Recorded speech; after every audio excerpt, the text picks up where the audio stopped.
शिक्षक भरतीची प्रक्रिया दुसऱ्या बाजूला सुरू आहे. 21,778 जागांची भरती प्रक्रिया सुरू असताना याचिका देखील दाखल होत आहेत. आज सुनावणी होती, काय नेमकं सांगा? नाही, ती याचिका कोर्टाने फेटाळली आहे. काल सुद्धा 3 याचिका कोर्टाने फेटाळल्या आणि आजची जी याचिका होती ती सुद्धा कोर्टाने फेटाळलेली आहे. उलट कोर्टाने काही चांगले ऑब्झर्वेशन सुद्धा त्यामध्ये केलेले आहेत. त्यामुळे जे प्रशासन काम करते, शासन काम करते ते कायद्यानुसार अतिशय बिनचूक आहे. 4 याचिका दाखल होऊन सुद्धा एकही याचिका सस्टेन होऊ शकली नाही, यावरून आपले ते लक्षात येईल. तर प्रत्येक प्रश्नाचं उत्तर देण्याचा प्रयत्न तुम्ही केलेला आहे, मात्र आजही अनेक विद्यार्थी जे आहेत ते संभ्रमात आहेत. जर संस्था किती येणार आहेत, एकाच 3 जरी प्रमाण असलं तरी एका विद्यार्थ्याला संस्था किती येणार हा प्रश्न अनेकांच्या मनामध्ये आहे. रेफरन्स सर्व देता येतात हे सर्वांना माहिती आहे.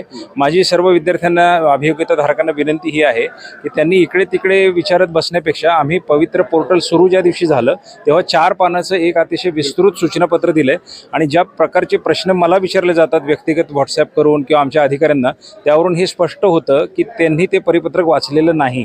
त्या परिपत्रकात ज्यांचा खुलासा आहे तेही ते प्रश्न विचारतात.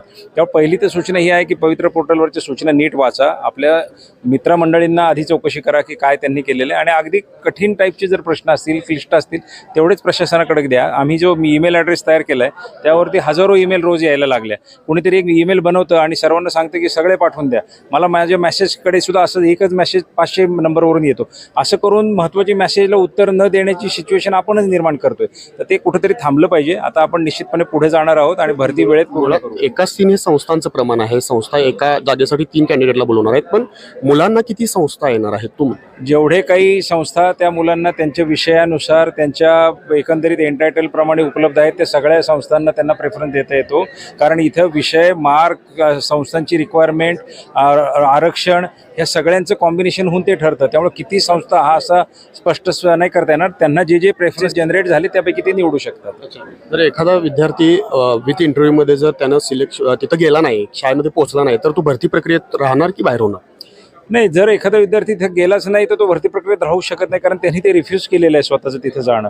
तो जर जॉईन झाला नाही त्या संस्थेमध्ये तर तो विद्यार्थी राहू. आणि आपण एक नवीन दुरुस्ती ही केली, एकाच 3 प्रमाण एकीकडे केलं आहे. दुसरीकडे आपण म्हणजे संस्थेचं जे पूर्वी एकाच 10 होतं ते एकाच 3 केलं आहे, कारण जास्त गुणवत्तापूर्ण विद्यार्थ्यांमध्येच ती कॉम्पिटिशन राहावी. आणि दुसरं असं केलं की दर 3 महिन्यांनी भरतीची पण सोय ठेवली आहे. पूर्वी 2-2, 3-3 वर्ष भरती होत नसे. आता लगेच जर एखादा मुलगा जर जॉईन नाही झाला तर ती संस्था लगेच आमच्याकडे 3ऱ्या महिन्यानंतर येऊ शकेल आणि आम्ही त्यांना परत पवित्र पोर्टलमधनं विद्यार्थी पुरवू शकू. उद्यापर्यंतची मुदत वाढवलेली आहे, काय सांगाल उमेदवारांना? काय सांगाल? नाही, उमेदवारांना मी फक्त एवढंच सांगेल की टोटल 2,17,000 अभियोग्यताधारक हे TIT पास होऊन आपले मार्क्स घेऊन उभे आहेत. जागा आत्ताच्या घडीला 22,000च्या आसपास आहेत. त्यामुळं काही जरी केलं, प्रत्येक मागणी जरी मान्य केली तरी नोकऱ्या 22,000च आहेत.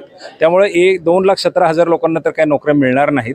त्यामुळं ही वस्तुस्थिती आपण पहिले मान्य केली पाहिजे की 2,17,000 पैकी 1,00,000 जवळजवळ म्हणजे 2,17,000 वजा 22,000 जाता जो आकडा, तेवढ्या लोकांना नोकरी मिळणार नाही आहे. त्यामुळं उगीच ओव्हर एक्साइटमेंटमध्ये काही लोक म्हणतात की थोडं हे करा, समाजशास्त्र घ्या, कला शिक्षक घ्या, क्रीडा शिक्षक घ्या, हे घ्या ते घ्या. तर हे कुठेतरी ती अँझायटी थोडी कमी केली पाहिजे. आपण ज्या गुणवत्तेच्या ब्रॅकेटमध्ये आहोत आपण असू तर आपल्याला निश्चितपणे नोकरी मिळेल.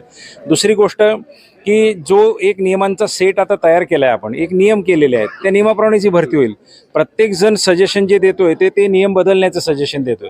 असा खेळ नसतो. म्हणजे क्रिकेटची मॅच ही क्रिकेटच्या नियमाप्रमाणे होते. येऊन कोणीतरी म्हणेल नाही तुम्ही 10 बॉलची ओव्हर करा, तुम्ही 2 बॅट द्या प्रत्येकाला, नाही चालणार ना.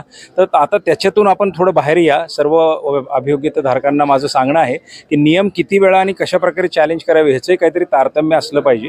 तर जी व्यवस्था आहे ती अत्यंत निष्पक्षपातीपणे, 100% पारदर्शकपणे, व्यवस्थितपणे, चोखपणे आणि ठामपणे. कोणी किती दबाव आणला, ट्रोलिंग केलं, काही केलं, त्यांची काय अवस्था होते आपण आज बघितली.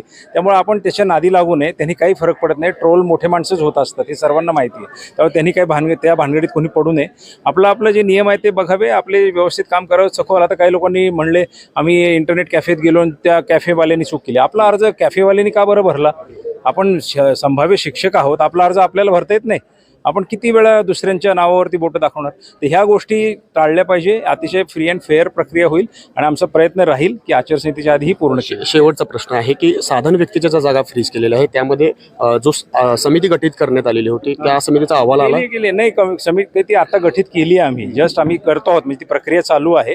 ती प्रक्रिया लवकर पूर्ण करून त्याचं सेपरेटली होईल काम. ओके.